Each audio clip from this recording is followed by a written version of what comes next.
Hey folks, Eddie Lazzari here with Educated Veteran. Be clear about your ask. And you're wondering, what the hell does that even mean? So let me just kind of break it down for you here really quick. There's several social media groups, as you know by now, that I'm a part of. And there's a lot of people that are there asking questions, asking for advice, asking for help. And, you know, I like to offer my services when it comes to the resume. You know, helping write and craft a resume, a cover letter, interviewing, things like that. And that's really kind of my wheelhouse. It's what I teach at local universities, in workshops, in one-on-one coaching with veterans. So that's kind of my thing, right? And so those are the types of asks that I'm looking for when I'm in these groups. People that are wanting help with their resume. They're posting their resume, or they're saying, you know, could somebody review this, give me some tips or whatever. And so I always, whenever I get a chance and I run across those requests, I'll direct message these individuals and say, hey, I'd be interested in reviewing your resume. You know, email me a PDF copy of your resume. Let's schedule a phone call or some time to go over your resume. So a lot of guys up to this point have taken me up on that offer. We've sat and we've talked. We've gone over the resume. And here's the thing, right? They're asking for advice about how to make their resume better, and that's the advice that I'm willing to provide. But it's funny, lately I've been getting, and I don't know if it's just, that's the reason for this little segment here is because it seems to be happening more and more often these days. I don't know why.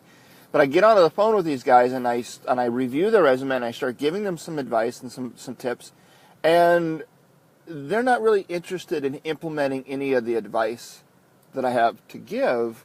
They were really more interested in just seeing if there's somebody out there willing to write one for them, kind of a pro bono thing. Write my resume for free kind of thing.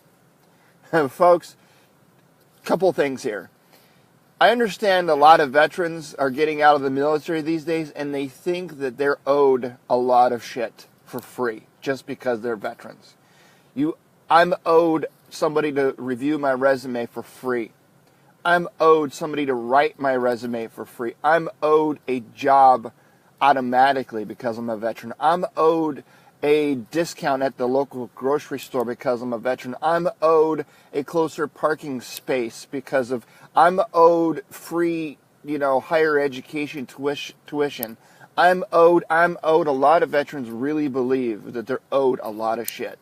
Folks, you might be owed some things, but you're not entitled to as much as you might think you are, all right? So there are a lot of people out there that are willing to do things for you for free, like write your resume for you. But you've got to be really clear up front when the initial ask needs to be clear. If you go onto a social media group, like in a LinkedIn group, a professional group, or even on Facebook, wherever, and the ask is, can somebody help me review my resume and give me some pointers? But then when you have some people that are reaching out to you willing to help you with that ask, and then you say, oh no, that's not what I was looking for. I was really just looking for somebody to do it for me for free. Well, damn it.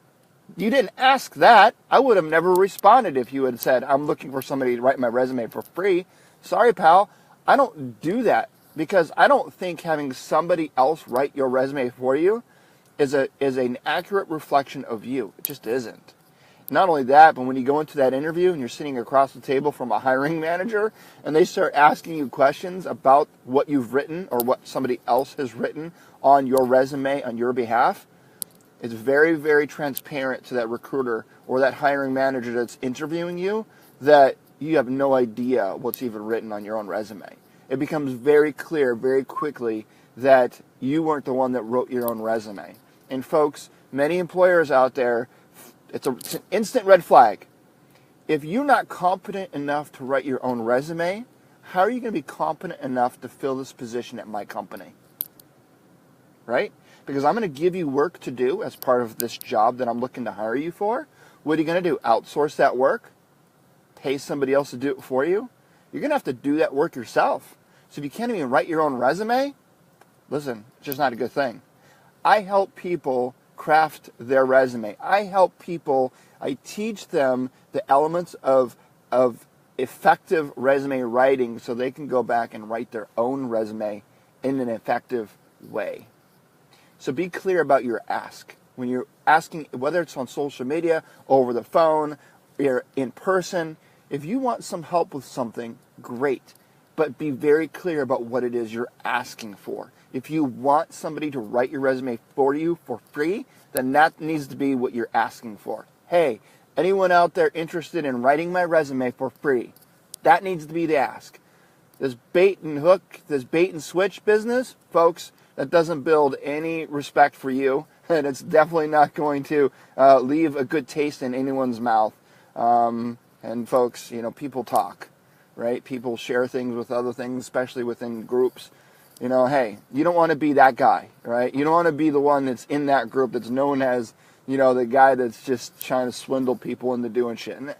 So be clear about your ask. There's nothing wrong about asking for that, but be clear about what it is you're asking for. So when people want to reach out to you, they know what they're signing up for. They know, because listen, whether it's helping somebody craft their own resume or writing it for you, there's some time investment involved with either scenario. So again, that's it. I don't mean to kick a dead horse, but be clear about your ask, because if you don't, it's just going to make you look silly and stupid, and you're going to lose a lot of respect and confidence in other people. So that's my advice for today. I hope that's helpful. I promise I'll quit drinking this early in the morning. This is Eddie Lazzari helping you become an educated veteran. Have a great Friday.